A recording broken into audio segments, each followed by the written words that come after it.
الله وبركاته. بسم الله الرحمن الرحيم. الحمد لله رب العالمين. نحمده ونستعينه ونستغفره. ونعوذ بالله من شرور أنفسنا ومن سيئات أعمالنا. وأشهد أن لا إله إلا الله وحده لا شريك له. وأشهد أن محمد رسول الله. Brothers, sisters, it's a pleasure, it's an honor to be with you. Thank you all for staying, for spending your Sunday evening here in the masjid with me. I want to thank the brothers and sisters, the board, for inviting me. It's a pleasure to be back in New York, always. I lived most of my life in New York City. I'm ashamed to say it's my first time visiting Masjid Hamza, actually, after all the time that I spent with the brothers from the masjid at different programs around the city over the last decade, maybe more. But I'm happy to be here. And it's nice to see some familiar faces as well after so much time gone. I wanted to begin just by sharing. I live in Istanbul now. My family and I, we moved to Turkey, where we have been studying both traditional studies in addition to an academic social sciences program. Inshallah, you'll see perhaps this evening how we can weave some of these bodies of knowledge together. Inshallah, I pray that it's useful. I mean, being in Istanbul, I actually live in the neighborhood Eyüp. Have you guys been to Istanbul? Anyone been to Istanbul here? A lot of people sometimes, I know all the Hajj and Umrah packages now are going through Istanbul, so you can get a few days. If you guys are coming, make sure you let me know. I live in Eyüp, near Eyüp Sultan Jami, the masjid of Eyüp Sultan.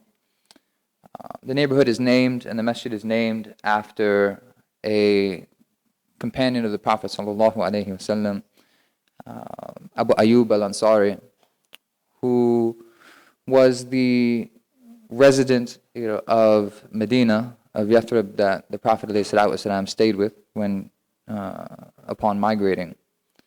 And they became very close. He was a beloved companion of the Prophet ﷺ. He, after the passing of the Messenger of Allah sallallahu alaihi wasallam, he remained in the military, in the among the soldiers, among the mujahideen, of that first Muslim community. And it was in the decades after that, knowing full well the hadith of the Prophet ﷺ, foretelling the conquest of Constantinople and the good qualities, the blessing upon that army itself. The Muslims tried, to attack. They tried to conquer Constantinople. Abu Ayyub al-Ansari, at the age in his late 80s, maybe even 90 years old, was a part of one of those armies, one of the first attempts at conquering Constantinople. Imagine being 89, 90 years old, 91 years old, and still wanting to fight, still seeking the blessing of Allah, still seeking Allah's pleasure, in the battlefield, literally risking everything in that moment. Many of us, not even strong enough perhaps to lift a sword, even in good age, even in strong age and strong health. And of course, we always maintain the memory, and honor the memory of that first generation because of the standard that it offers for us and a vision of what's possible, really, if we work our hardest.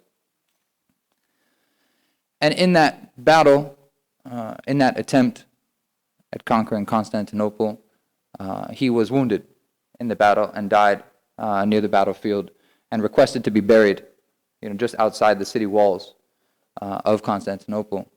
And that's where, how many is that now? 800 years later, upon the conquest of the city by the Ottoman Turks, the Ottoman dynasty, in 1453, the tomb, the grave, the resting place was found by Al-Fatih, Mehmed II, Sultan Mehmed II, who was 23 years old, or his young 20s, upon conquering the city, and promptly began construction of a masjid, on the site where Abu Ayyub al-Ansari was found.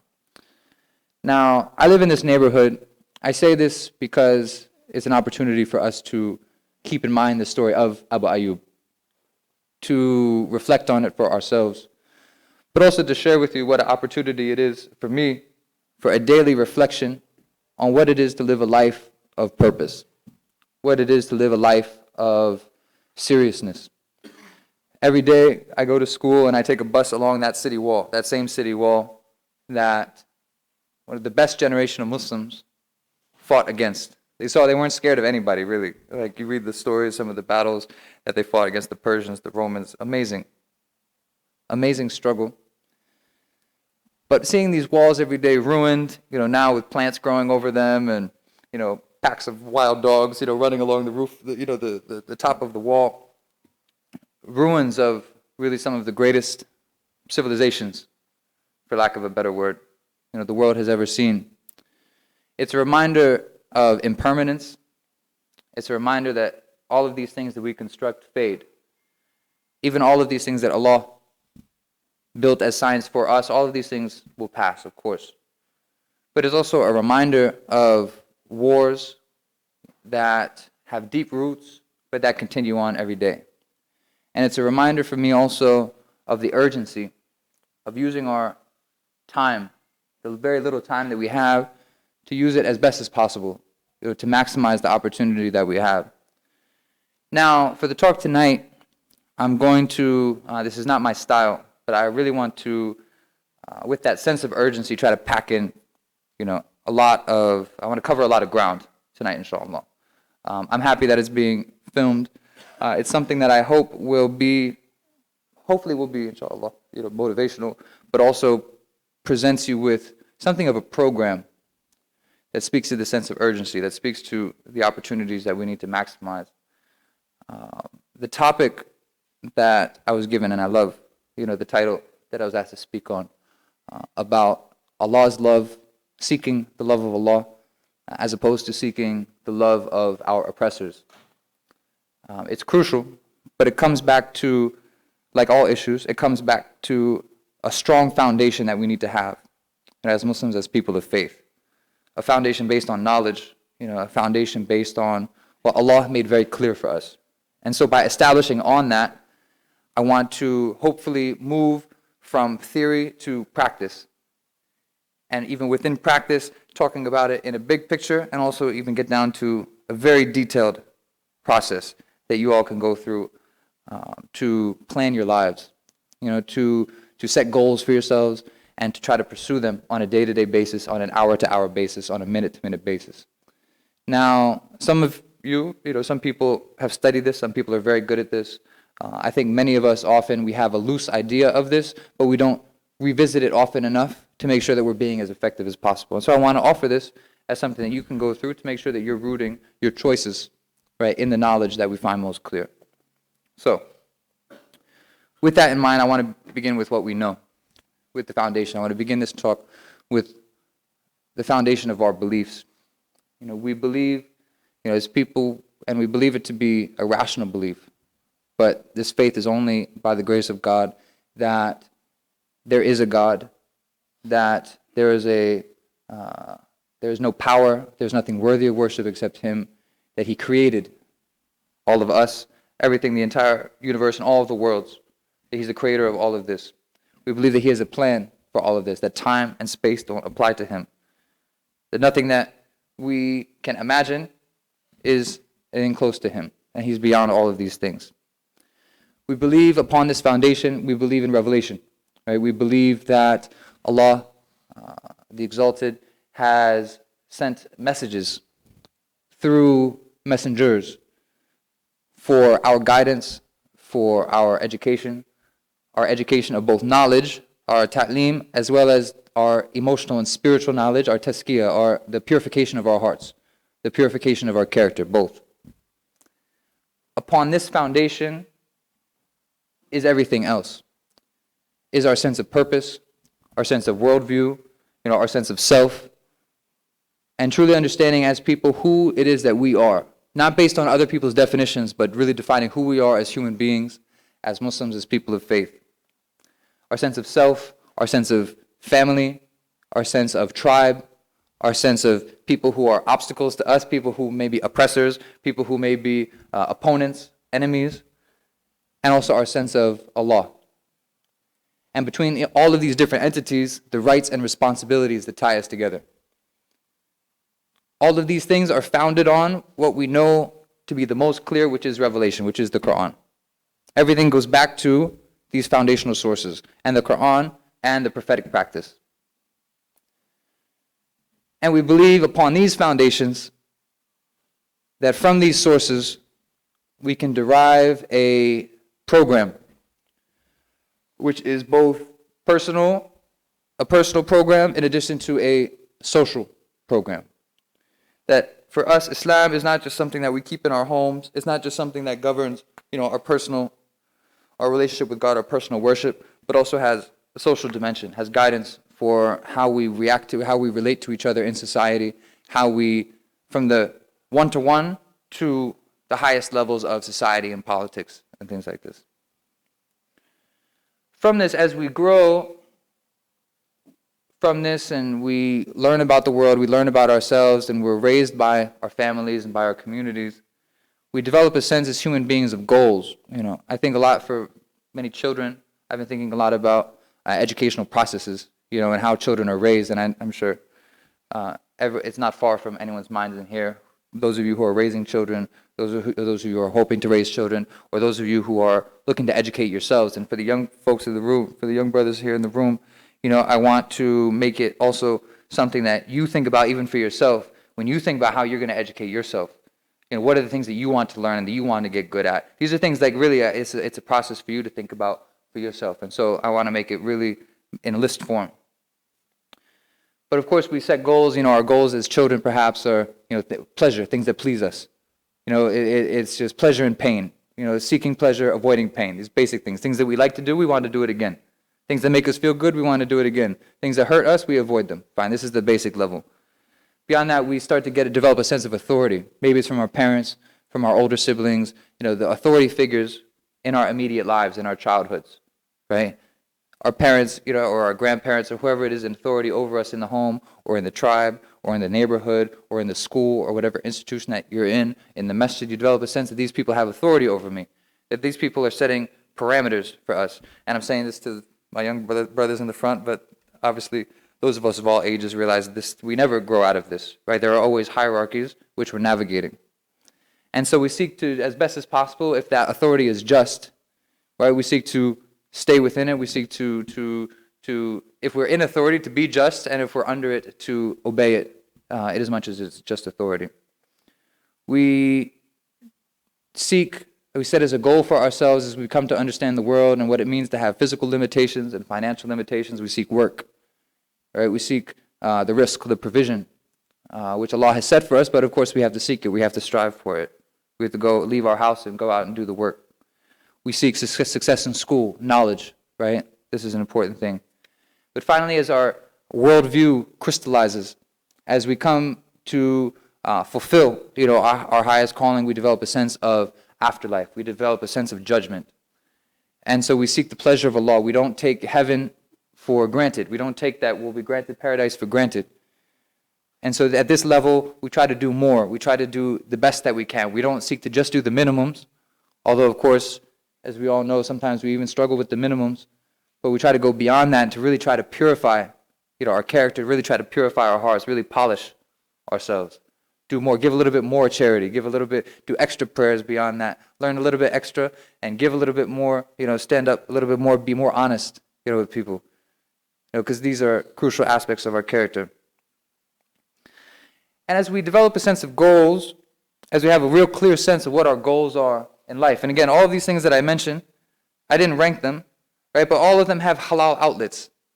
There are good and permissible outlets for all of these pleasures, all of these things. Right? We can enjoy what's been made permissible for us. This is all fine. But it does give us a sense of development, right? That as we seek to find a program for our lives, as we seek to organize our time and our resources in such a way that we can really maximize, we have to have a clear sense of what our goals are before we develop a strategy to try to achieve those goals. And we get a sense also of obstacles. Who are the obstacles? What are the obstacles to us achieving our goals? And I'll tell you, and I remind myself first that there's no greater obstacle to us achieving our goals than ourselves. There's no greater obstacle to me achieving my goals than myself. No one can hold me back more than I can hold myself back. Every one of you, having dealt with some struggle and fallen short, can, I'm sure, testify to the same thing. Our own physical limitations, whether it's time, whether it's physical strength, limitations of strength, whether it's our health, right? There are tremendous weaknesses, of course, and these are limits for us that we seek to overcome. Our mental, our emotional limitations, our financial limitations, our time limitations, limitations set by authority. That authority often takes the form of other people. As our worldview grows, we start to take into account the limitations set by other people. Sometimes these are good limitations, right? These are the parental limitations that I was talking about. When authority is just, of course, they are there to help us live a better way, a more wholesome way. That's fine. But then you'll also find sometimes, and if we're going to talk about oppressors, oppressors are not just people who are, imagined, or people who are at levels of society that are out of our reach, but oppression happens for most people, I think, first in the home. For many people, I would be lying, it would be irresponsible of me to say, to talk about oppression without acknowledging first that for many people, the first oppression that they know is oppression in the home. Whether it's abuse, physical, sexual, mental, emotional abuse that often happens in homes. And may Allah protect us from this. May Allah protect our children from this. May Allah make us not oppressors. Ameen. This is one of the most fundamental responsibilities and opportunities that we have.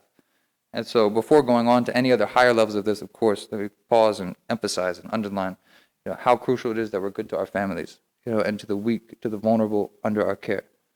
And I'm saying that to the brothers, I'm saying that to the sisters in the other room. This is something that we really need to prioritize. May Allah give us tawfiq in this, ameen. But in addition to the home, its authority, its people, limitations that we find in our neighborhood, in our schools, in our masjid. And as we start to categorize people, and as children grow, and as we grow, and this is a process that I'm still going through, so it's not just for children, but you can imagine, maybe it helps you to think about how brains expand and how thought processes expand. But our sense of space, our theoretical spaces, I still learn things and see things a different way as I think about the people around me and what these relationships mean, what community means. This starts to expand. And our communities are not just, as our sense of the world expands, not just real networks, real physical networks, but also imagined communities. Not to get too social science about it, but many of our communities, our identities, are really imagined. Right? We don't know everyone in America. Many people in this room might identify as an American, right? We don't know all of the Muslims in the world, but we don't really even have a sense of what it really means to have 1.5 billion Muslims around the world. But we feel Muslim, this is a community that we are imagining. To say that it's imagined isn't to be condescending, or to be dismissive of it. But these are communities that require our imagination to really conceive of. Now, some of these communities, some of these identities, right, are inherited. Right? It's almost by default. It's not something that we're really thinking of in an active way. It's identities that are given to us by parents, by neighborhoods, by schools, whatever it is, by our circles of friends. Often these are more tribalistic identities. Right? It's identities of blood or citizenship, and citizenship is supposed to kind of replace blood, right? But on the other hand, some of our identities, and the more conscious they are, the better, are ethical identities. And for the Muslim, to be a Muslim is a choice, right? Many of you perhaps had Muslim parents. Your parents were Muslims and they taught you about Islam. They explained to you why it was the truth, or they encouraged you to do it. Or they said you have to pray, or I'm going to beat you if you don't pray. Whatever it was, that identity was passed on in some kind of way, such that you had a sense of what the ethics of it were. And I find for myself, I'm glad that I didn't have a parent threatening to beat me if I didn't pray, because I probably would have resisted against that in some way, whereas I was otherwise given the opportunity to appreciate the truth for myself. But this was an identity that we took on, everyone here, when we chose to be here, not by force, but we chose to be here, to be in a circle of remembrance, or to be in a circle of knowledge. May Allah increase us in knowledge and increase us in remembrance, and accept it from us. This is a space this was a choice that we made. As we get to Ramadan, this is a very simple thing to think of. I know often we, as a community, we fetishize converts, right, and the convert process, convert panels and things like this. Islam Awareness Week, we always get a convert to speak. And I've participated in these. Gareth, I know, has participated in a bunch of these. This is something that we do, and we hope it's beneficial. right? Sometimes we share stories about our spiritual processes because it's beneficial to each other. Someone might be interested in by what process you went through to choose it without having a real familiarity from the family. For example, why did you choose to be a Muslim? I get this all the time in Turkey. Why are you here? Why did you come to Turkey? Why are you a Muslim? I get this from my Iranian family. Why do you pray? If no one's forcing you to pray. This is fine. This is a good process. This can be a beneficial process. But at the same time, I always do try to encourage the one asking to think about, why are you a Muslim? You're not a Muslim because your great-great-great-great-great-great-great-grandfather converted from Hinduism because it made sense to him, right? You're a Muslim in 2017 in America because under threat of violence, right, where at any moment someone could come through this door with a gun because he doesn't like something he saw about Muslims on TV. Like, this is the reality we're living in, right? You're out there in the street with a beard or a hijab or whatever, physically, like visually representing Islam, right? These are choices, that you made, right? These are choices that are difficult, that make life more difficult for you sometimes, physically, right? This is a choice. This is a conversion or a reversion process that we need to appreciate, that we need to hold on to. In Ramadan, that fasting, fasting is a beautiful thing. This is really, really for Allah. Especially our fasting, of course, outside of Ramadan as well. No one would know necessarily that you're fasting. But our fasting, no one's watching to see if you drink or eat, during the day. You fast because you really believe that's a real moment of taqwa. And we hope that our fasting increases us in taqwa, right? But it's also a representation of our taqwa. And may Allah accept it from us.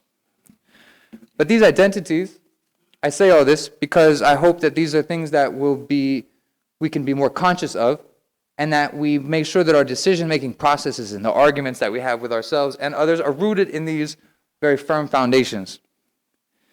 Now, these, beyond our names, our family, our lineages, our national identities, as we move to an ethical, religious identity, these are things that we hope will inform our choices, not just about the large, but also the small.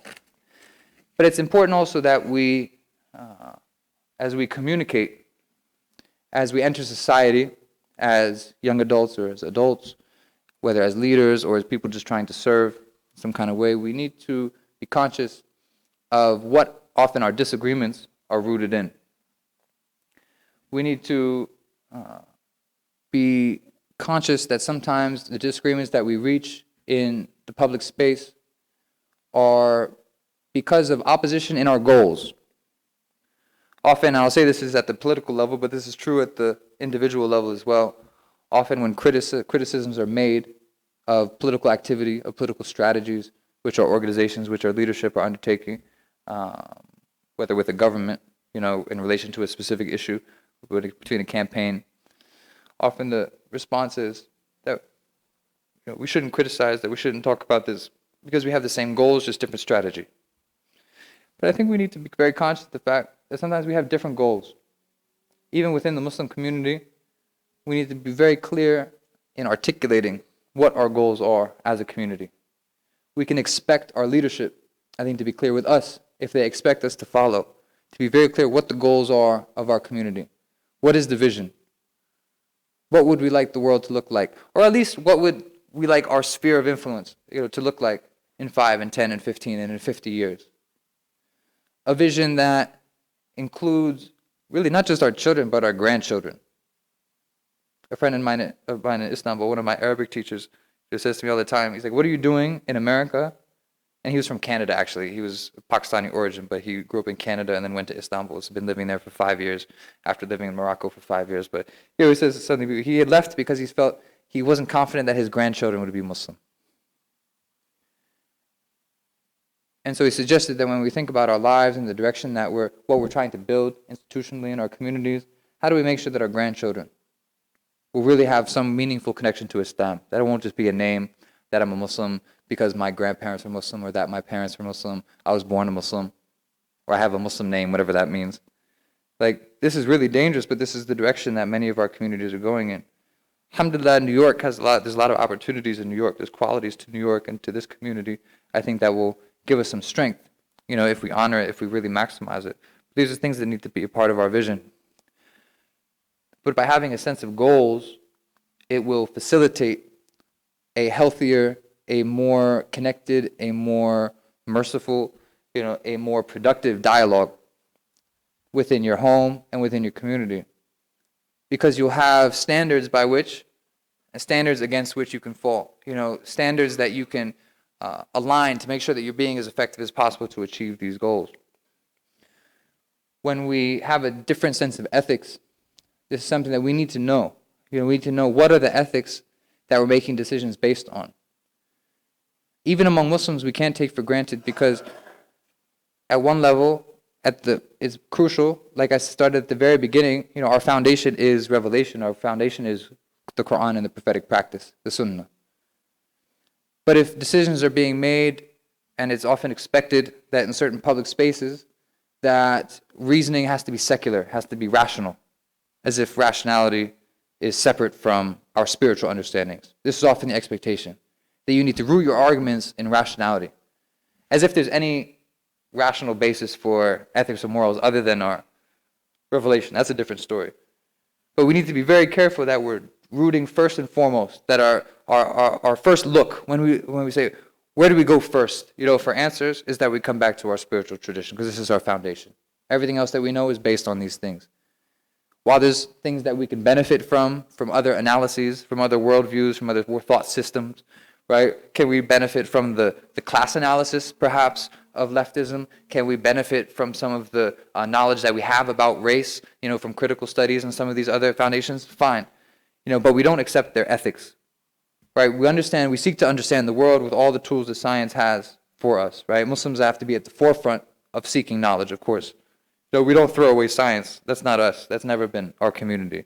We absolutely take the best of what we find from every tradition, always. But our foundation, our ethics are from Islam. Our ethics are from Allah. And so, in our disagreements, if we come back to this first, we'll find that whether it's in our home, in our marriages, if we find that we're putting tribe, right, or cultural identities or national identities before our ethical identities, before our Islamic identity, we're going to find this is a very dangerous position, but it's a position that many of us find ourselves. But when we put Islam first, we're going to simplify a lot of these things. We're going to find that our interactions are automatically more merciful. We're going to find that we're coming to an understanding more quickly. We're actually reaching a level of community, not just a gathering, but real actual community, the level of family, which we're all supposed to expect it to be. Now, this is a process that we undergo not just in our decisions for ourselves, but like I said at the beginning, also in our education. We need to be very conscious, very careful in our education. And I say this for those of you who are planning educational programs for your children, but also for the young people, and I think even old people. All of us need to be continuing to educate ourselves. Right? All of us need to be continuing our education. None of us has finished our education by any means. We seek knowledge until the grave. Absolutely. We're always seeking to learn. Now, an educational model which is founded on the foundations that we talked through, right? An educational model which is founded on belief, right? Which is founded on our sense of purpose. What is our purpose for life? That will be reflected in the purpose of our education. What are we learning? Okay, well, what are the most important things that we learn? An educational program which is founded on our worldview, a sense of education, a program of education which is founded on our life program that we've set up for ourselves. This is something which will be truly authentic to us and will result in a life more satisfied and satisfying. But often our educational programs, on the other hand, are outsourced, right? We outsource. We trust other people to educate us. We trust other people and systems to educate our children. And these are systems now we need the historical perspective. How do these systems that we are using, that we depend on for our education, let alone that we depend on for food and security, that's another mess, which we could spend a whole other night talking about, and maybe we'll have a few minutes tonight. But just on the educational level alone, who is it that runs the schools that we often trust, our daughters and sons too? And not just the schools, education is, I think, is much less in the schools than it is in the media. Media, not just in a limited way in the television networks, right? When we used to talk about the media, right? But those same networks and those networks of people and of families, of power and money, right, of networks of corporations that are more and more present in our lives through social media and through the phones, through the electronics, through the devices. The number of hours, right? I'm not even talking about kids, because the parents and the grandparents in the homes sometimes spend more time on the phones and on these devices than the kids do. I'm trying to be very conscious, of how much time we spend looking at phones, looking at screens. These are eyes where just content is crossing our eyes, where messages, where meanings, where images are being soaked, are being, taken in, sometimes very uncritically, right? Reaching our subconscious levels. This is a lot of time that we spend on these things. And this is part of our education process as well, whether or not we realize it, right? So whether it's families, whether it's governments and militaries, whether it's corporations, whether it's political parties, and media, like I said, which is actual real broadcast media, or social media, which is democratized in many ways, because now we're producers as well as consumers, right? But this is still media, and these are still networks which are being manifested, right? And which are having real impact, magnetic impact, right, on our thought processes and on our worldviews and on our beliefs. Absolutely. And so these are systems that cannot be, that cannot be challenged, that cannot be counteracted by 1 hour of Sunday school, or even 3 or 5 hours of Sunday school, right? These are not counteracted by us doing the minimum. I'll put it that way. Our program is detailed. Us standing before Allah 5 times a day, even better if we're coming and praying in congregation 5 times a day, that does a lot. That's a lot. This is the foundation. This is the backbone of our practice. Absolutely. Our prayer is the backbone of our practice. It gives our days structure, right? It gives us reminder. It keeps us away from evil, the evil of ourselves and the evil of others. Absolutely, this is the backbone of it, right? But if the other 23 hours of the day, right, are spent consuming messages that are the product, that are the fruits of trees with roots, in historical evil, really an epic, evil, satanic influences. We need to be very careful, and be conscious of the impact that these are going to have on us. And so we need to do more. Because it's not just time, especially with the media. I'm not thinking only of this, but knowledge of social science, and this is why it's crucial for us to have an understanding of the social forces at play. Knowledge of the social sciences, the same way as the knowledge of natural sciences, the same way as the study of the natural sciences produced a technology of managing the world and of increasing our productivity in it, a knowledge of the human body, a knowledge of the social sciences and how humans' minds work, psychology. All of these knowledges were applied to making our bodies and our minds more pliable, to getting more productivity out of this.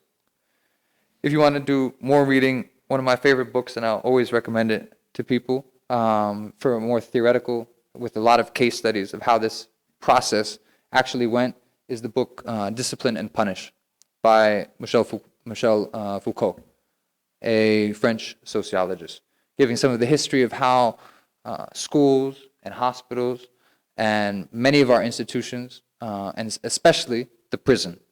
The book is called Discipline and Punish, The Birth of the Prison.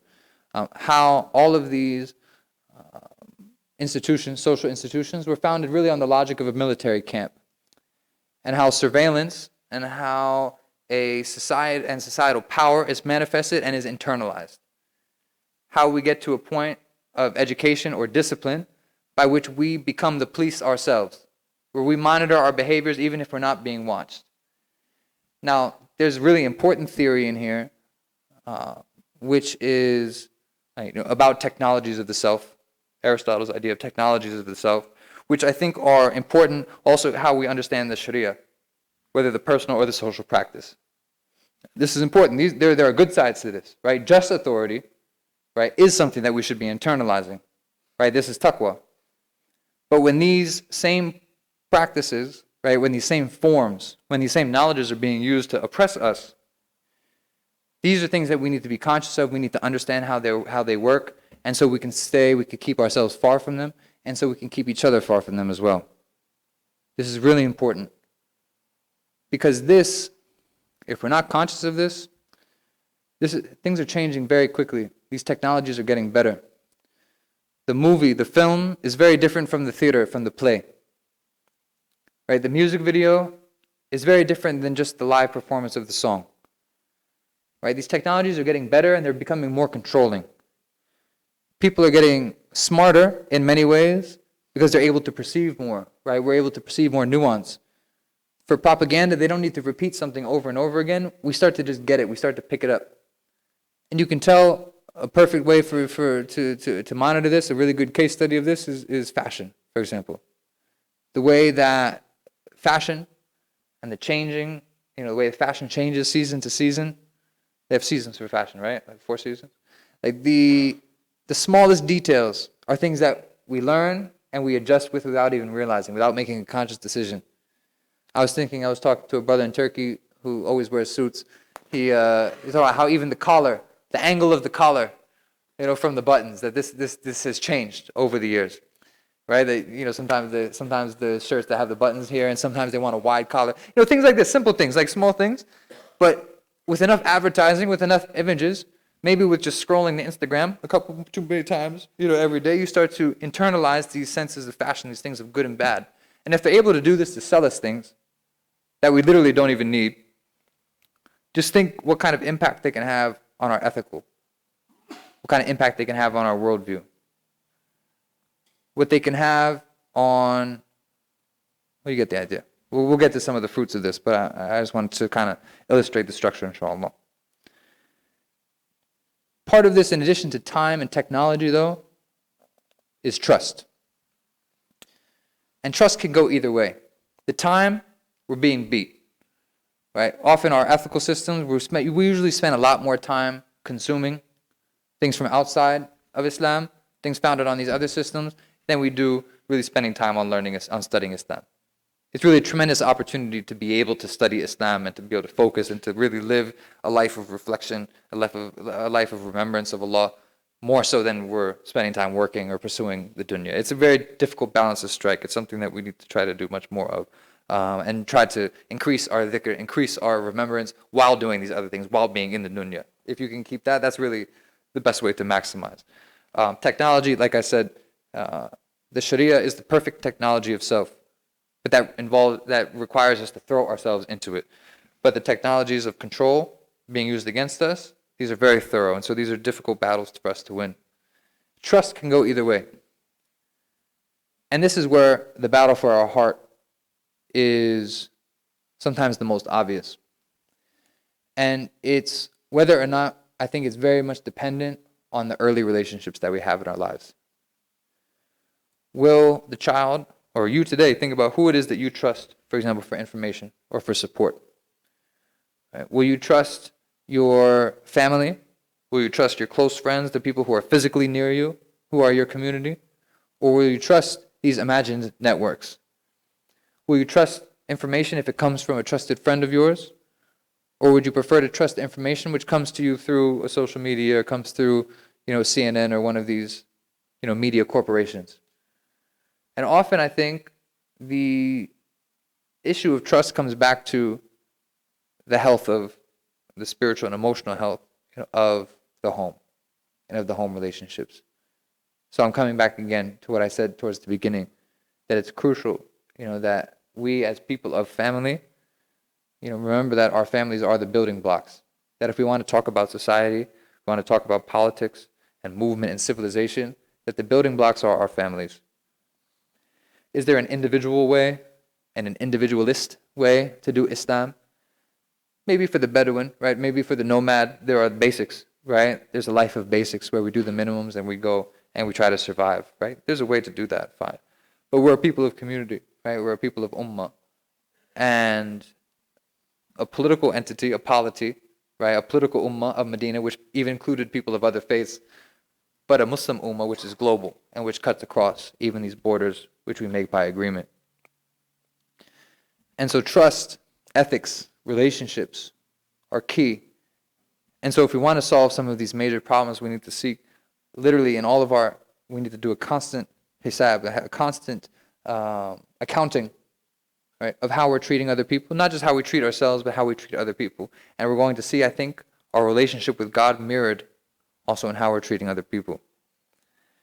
Now, finally, I get to really, which was what I hope was what I was hoping would be the point, or the most detailed opportunity or exercise or workshop, right, that you could lead yourself through, which is boiling all of this down, taking these foundations and this awareness, right, of some of the powers at play and the conflicts and the tensions here, and developing for yourself a program, a day-to-day program, which allows you to achieve these goals and to really free yourself, to free your mind, to free your heart, but also to free your body and our lands, right, to free our community, right, from oppression. And oppression is at all of these levels.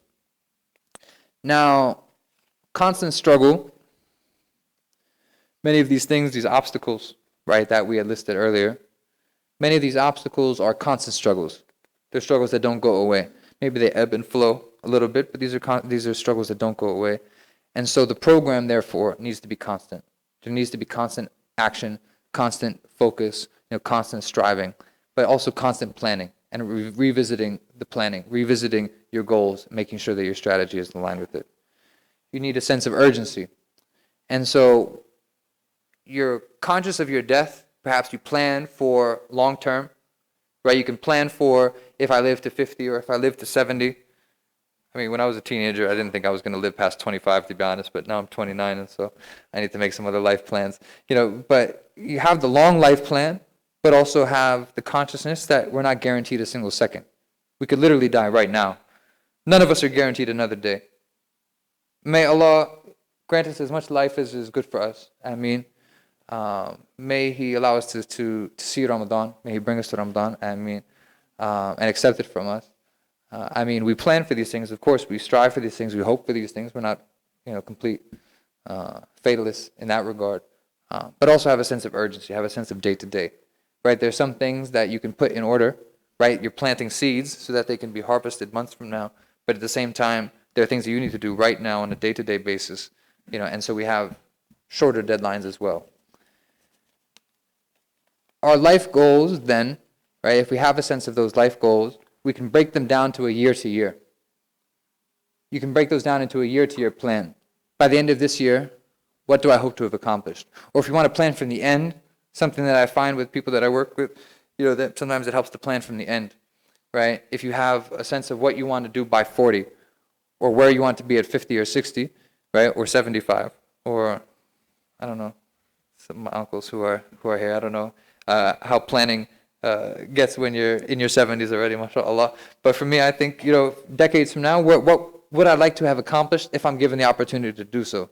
And then you can work your way backward. What are the things that I need to do in order to get there? And so this breaks down into years and decades, but also down into months, also down into weeks and days. What do I need to get done by the end of this summer? And to do that, what are the things that I need to do every single day? What are the pieces that I need to touch every single day? Sometimes these things, we have lists. We have long lists. But then months pass and nothing's really been crossed off of the list. In fact, the list has only grown. Major projects are still waiting for us to get done. Huge goals that we have sometimes. But it's because we're not often organizing our days, even while we have this sense of urgency with these things that we really want to get done, right? But then we're able to spend time, whether it's watching TV or spending time on the phone or whatever it is. We don't think twice. All of a sudden, 3 hours has gone by, and I've just been watching these videos this whole time, and I didn't have the sense of urgency during that time. And so the revisiting the goals is a crucial part of the process. But also freeing your time, freeing your mind by freeing your time. Giving each time its right. Now, the inputs here, as you're going through your program, as you're trying to create your program, I would begin with the spiritual. I think that's crucial. That is the backbone, like I said. And within each of the categories, which I'll mention, there are things which are required, and then there are things that there are further goals that you can set. And so you kind of have to keep on revisiting the schedule and moving things around. But one would be worship, right? Making sure that you have the time in your day to be doing your prayers. Basics, right? Making sure that you have time in your day, write it on your schedule, that you're touching the Quran.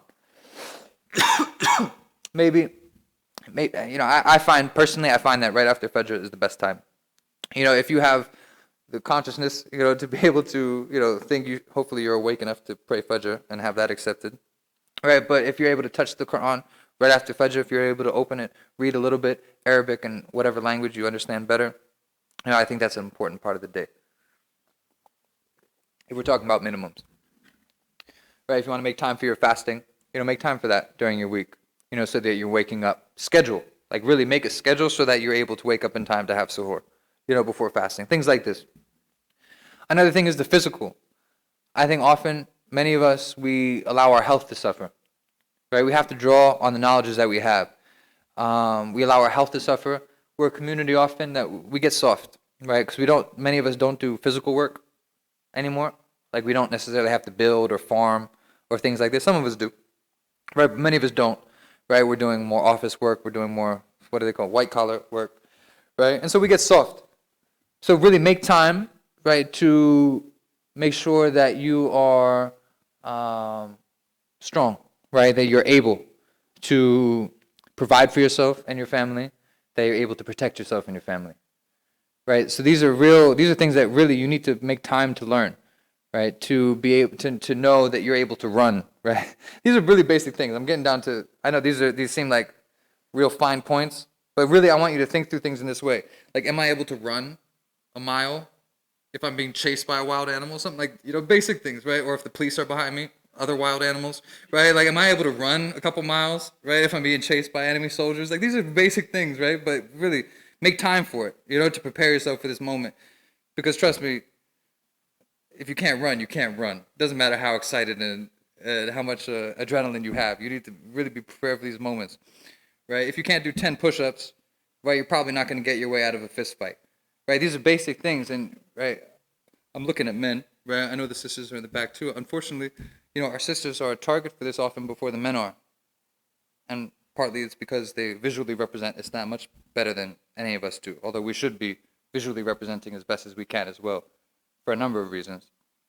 But everyone here in this masjid, and everyone that should be learning these knowledges, right? Physically, these are things that you need to think through. Programs of fitness and of self-defense, of martial arts, and at some level of our leadership, at some level of our community, and at the masjid level, and in the neighborhood level, we also need to be thinking about physical security in an organized way, right?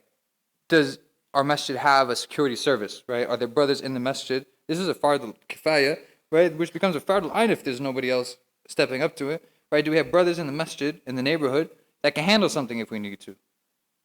Right? We complain about the police, as we should. There's a lot of things that we can complain about with surveillance and entrapment, infiltrating our communities and sending our brothers to prison. This is something, and our sisters to prison, right? This is something which is active. These are ongoing problems that we have.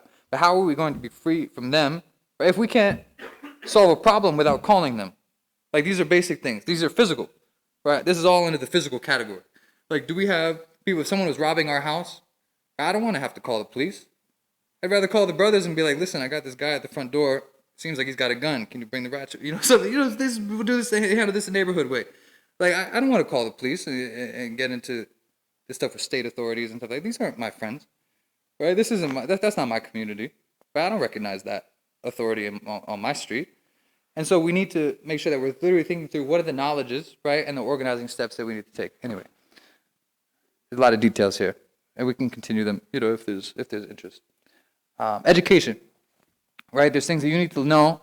The knowledge is under the category of the fard al-ain, right? Like the personal fard, the personal requirements, right? You need to know, right, a basic aqidah. You need to have a sense of your beliefs, right? What is it that the Muslim is required to believe, right? If you don't know that, right, like a basic primer text, right? Not everyone has to be a scholar, of course, but at least a basic primer text. If you don't know, have a good understanding of our basic beliefs as Muslims, that's something you need to prioritize, right? This is on the required list, right? Basic fiqh, like the basic jurisprudence, the basic rulings, right, on our daily worship, on our yearly worship, I should say, right, including Ramadan, including the Hajj. The things that we need to do on a day-to-day basis, you need to know the rulings on these things, right? If something goes wrong in your prayer, what do? These are basic things which often, right, out of 5 people, sometimes one doesn't even know, right? We need to make sure, and if, a community, for example, should have a scholar, should have a master of every science, right? That's a community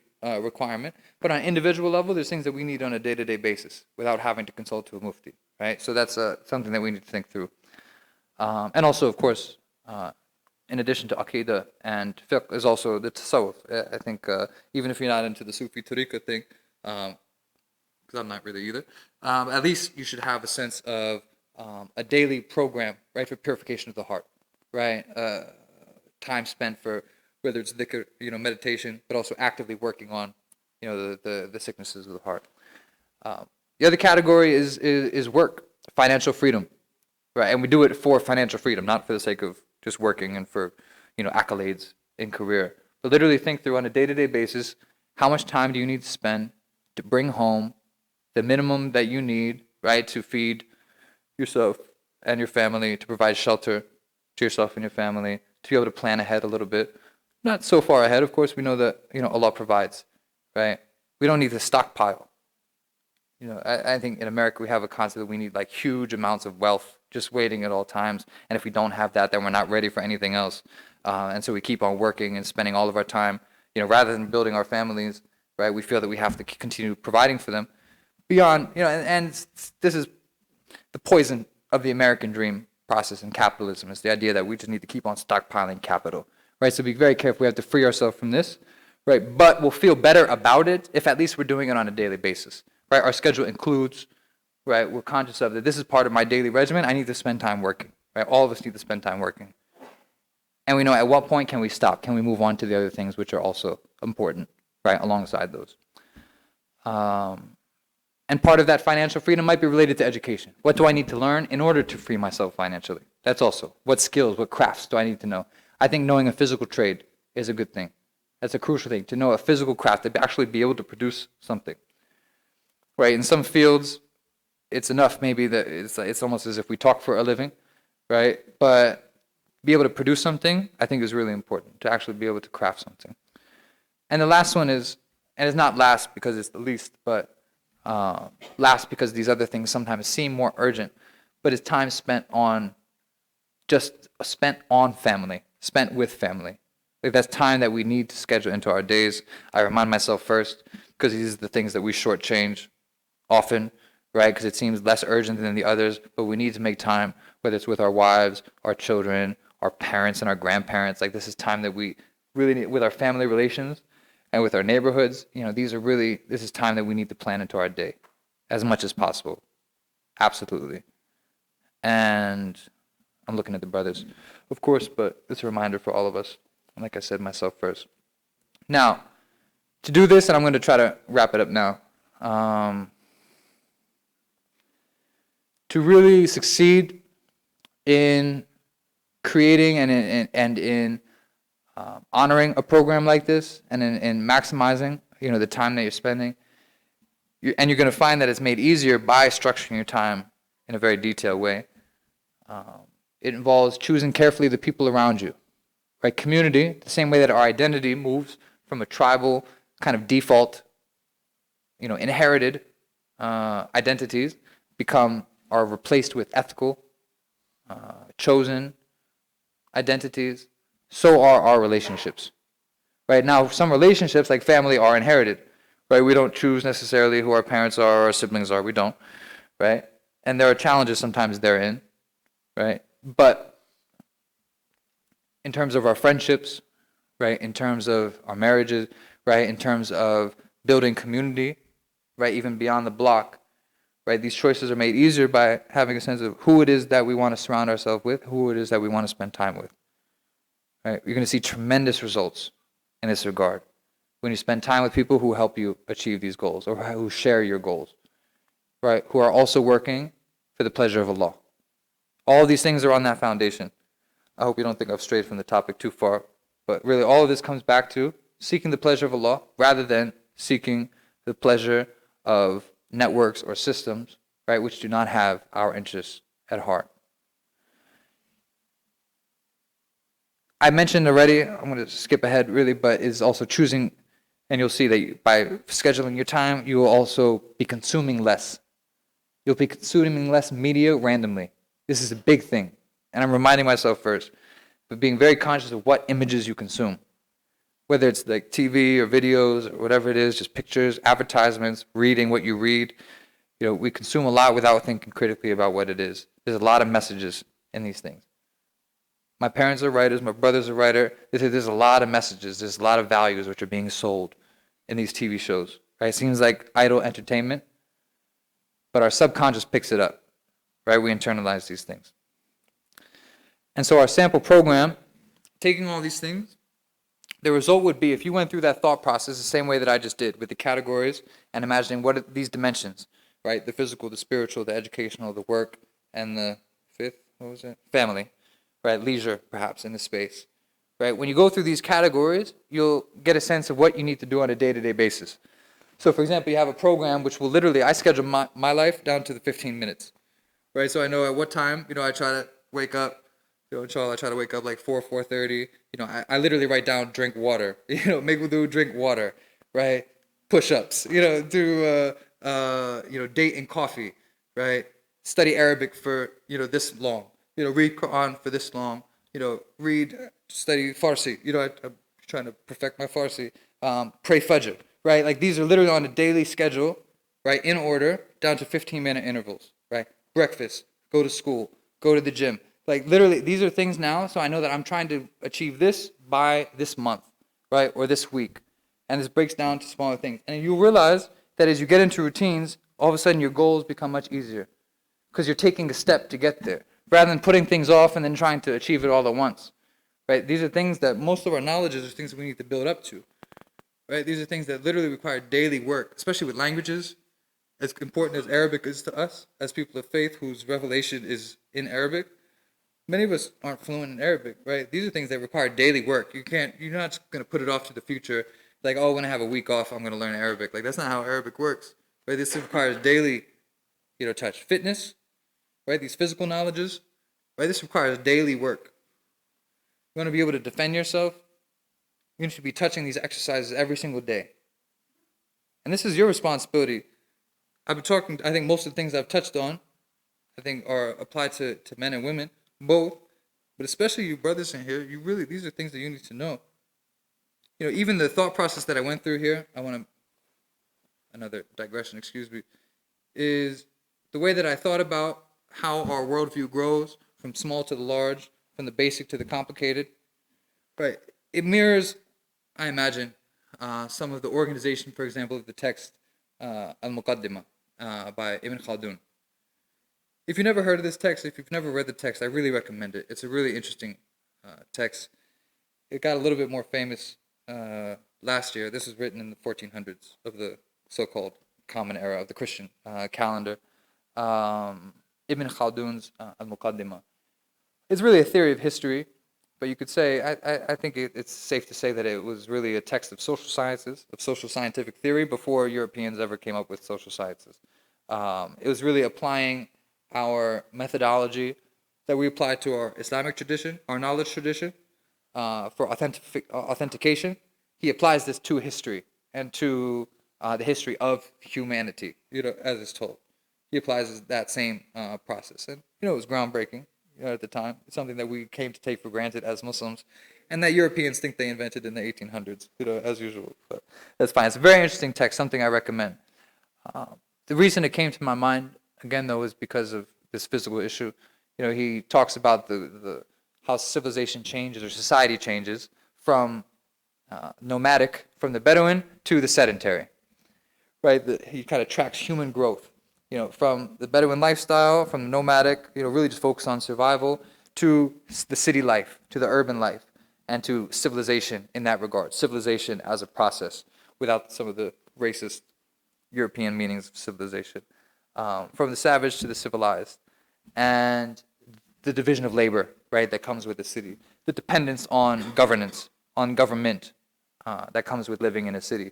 But really, I love, there's a section in it where he just mocks men who no longer carry weapons. I know this seems a little bit radical to be saying in New York, but I'm going to be honest with you. He mocks men that no longer carry weapons. Right? He said, look at these city dwellers, right, who no longer can take care of themselves, can defend themselves if attacked.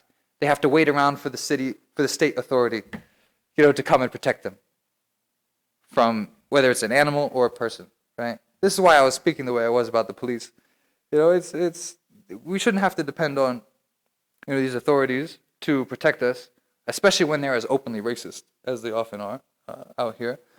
We need to be able to handle these things ourselves, but this takes time.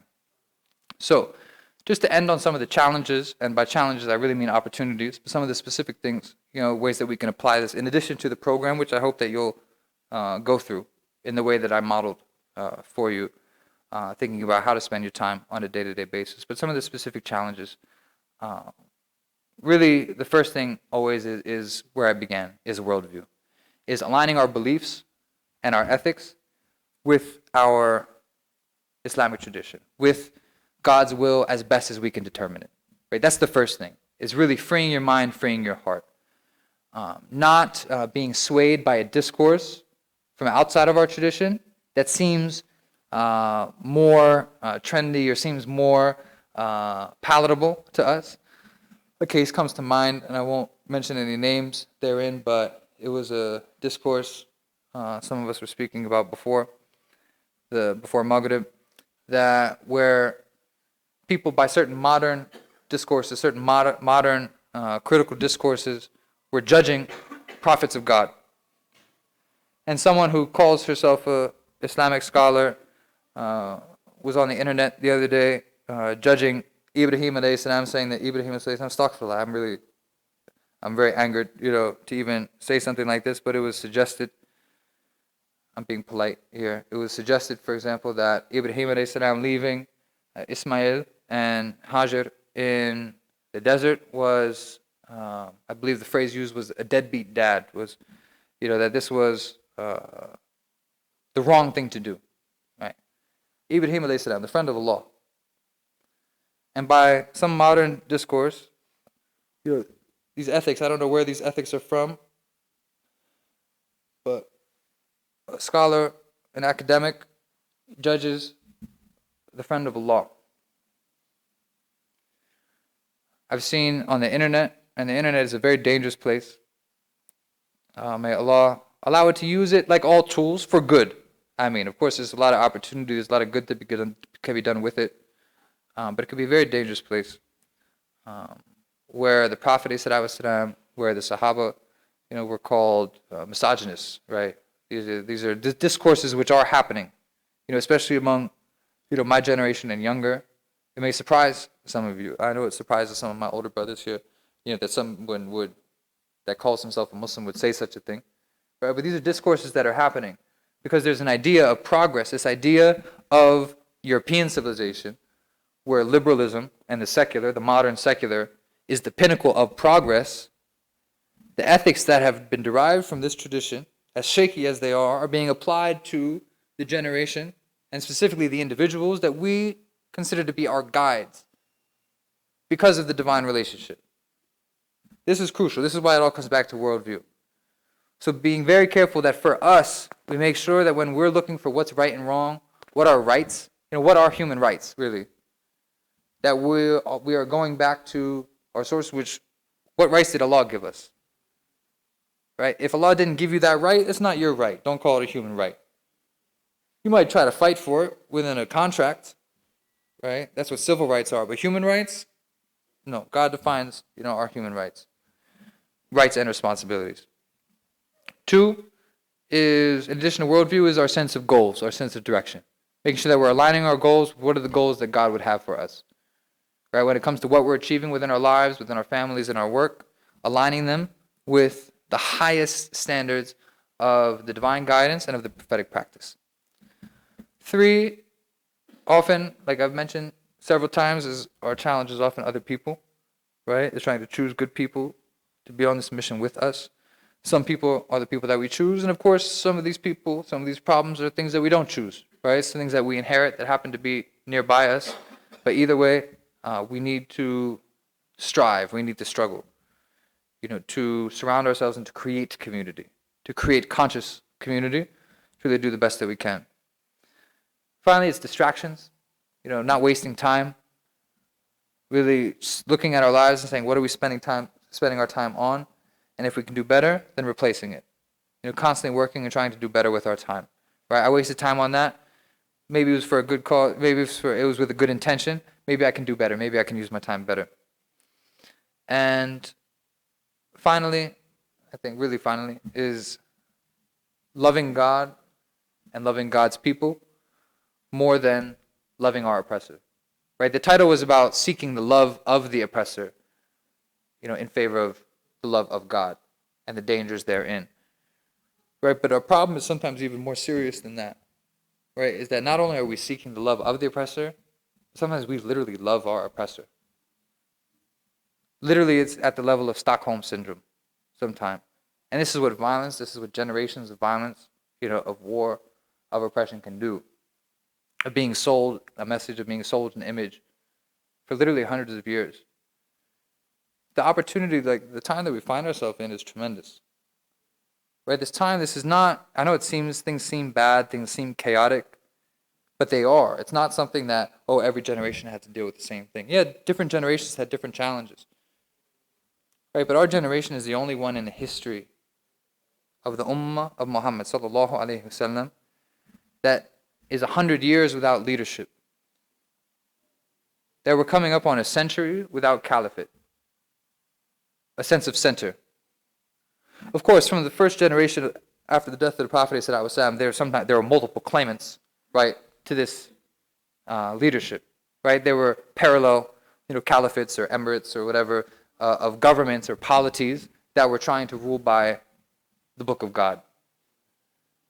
But at least for that whole period, there was some sense of center. If you allow me, this is a point that I don't want to, I know it's time for Isha, but if you'll allow just a couple minutes delay. This is something that we should not take for granted. Because during those periods, for 1,350 years, until the end of the Ottoman experience, let's say, what were those identities? Right, we would identify with our line, right, our family, our names, right, show us our line, right. Maybe we'd identify with the city, right. Many of our scholars, for example, and in our histories, people are identified also by their city, or their scholarly community by the madhab, for example. Like some of the scholars were identified by, by madhab, for example. Right, but when it came down to ethics, right, this was all pre the nation state, pre-modernity. Right, pre-nation state and a way of thinking about ourselves as citizens of a polity, right? Were the Muslims living under the Ottoman Empire, did they identify as Ottomans? Not really. Right? They were Muslims, unless they weren't Muslims, of course, and maybe at least they would identify with their ethical tradition, with their spiritual tradition, right?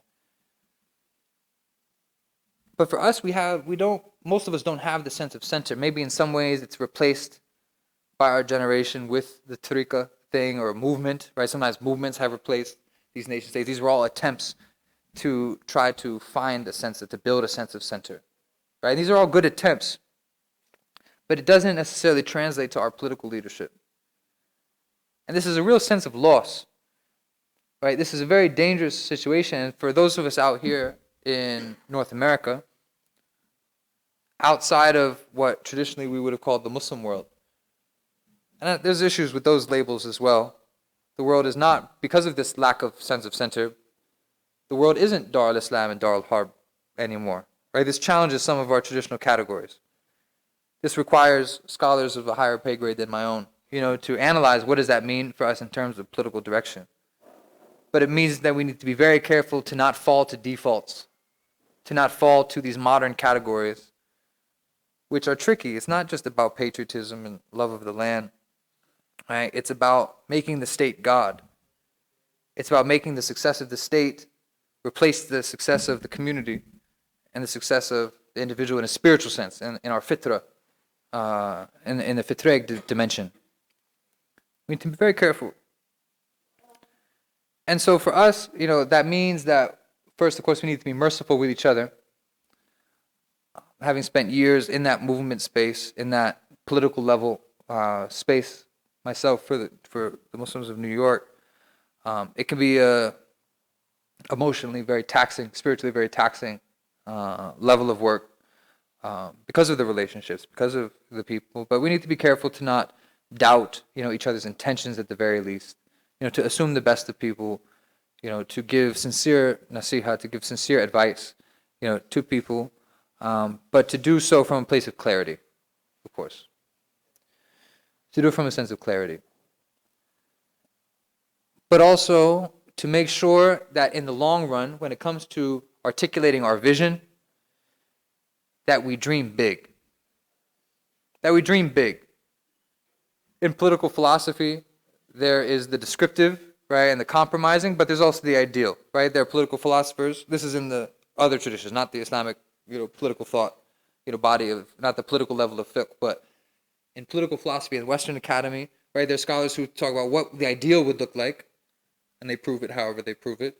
Right? But then there are people that say, taking what we have now, this is how we can reform it. We could try to make it better. For us, we can do both. Right? We have principles. The Islamic tradition allows for both. Right? It accounts for both.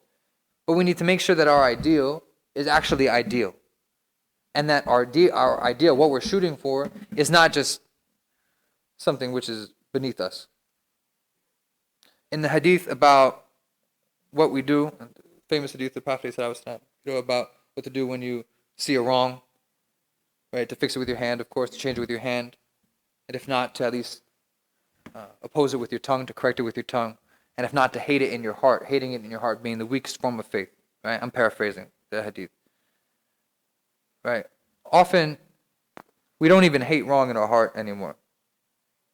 This is what mental colonization and spiritual colonization results in, where we see wrong, but we don't even hate it in our heart because even that seems normal. This is when we have a problem of vision, where we have a problem of worldview, where we see someone oppressed, and we say, well, that's just how the world is today, right? It happens. It's one thing to accept as a matter of realism and say, well, right at this moment, there's nothing that we can do about that. I don't believe that necessarily, but that's one analysis. But that's different, than saying, this is just how it is, Oh well. We have to at least hate the wrong in our heart. But I suspect that we're capable, and may Allah make us capable, of higher levels of iman, higher levels of faith, higher levels of practice, which means speaking out against it, like Muhammad ﷺ in front of Quraysh, like Isa ﷺ to the Romans, like Musa ﷺ to Fir'aun, like Ibrahim ﷺ to his own father's tribe. Speaking out against wrong when we see it. Speaking out against oppression for the pleasure of Allah. Whether the oppressor is yourself, or your family, or your tribe, or a society, a king who thinks he's great. This we'll find, I think, is an integrated sense of Islam, a comprehensive sense of Islam, which will result in a comprehensive and an integrated life. And may Allah grant us the best of this life and the best of the hereafter. Ameen. Protect us from punishment, protect us from oppression. Ameen. May He make us sources of guidance, sources of good for ourselves and for each other. Ameen. May He make us not sources of injustice, not tests for each other and for ourselves. Ameen. May Allah protect us from shaitan. May Allah protect us from kings that oppress. May Allah protect us from the evil of ourselves. May Allah protect us from each other in weakness. Ameen. May Allah increase us in our abilities. May Allah increase us in our abilities. Ameen. May Allah increase us in our vision. Ameen. May Allah align our will with His and align our action with His will and use us for good. Ameen. Ameen. Rabbil Alameen. I'll end on that. I'm sorry I had goals I wanted to do Q&A and all of this. But as I worked through it from the foundations to the end, I got excited in some of the details.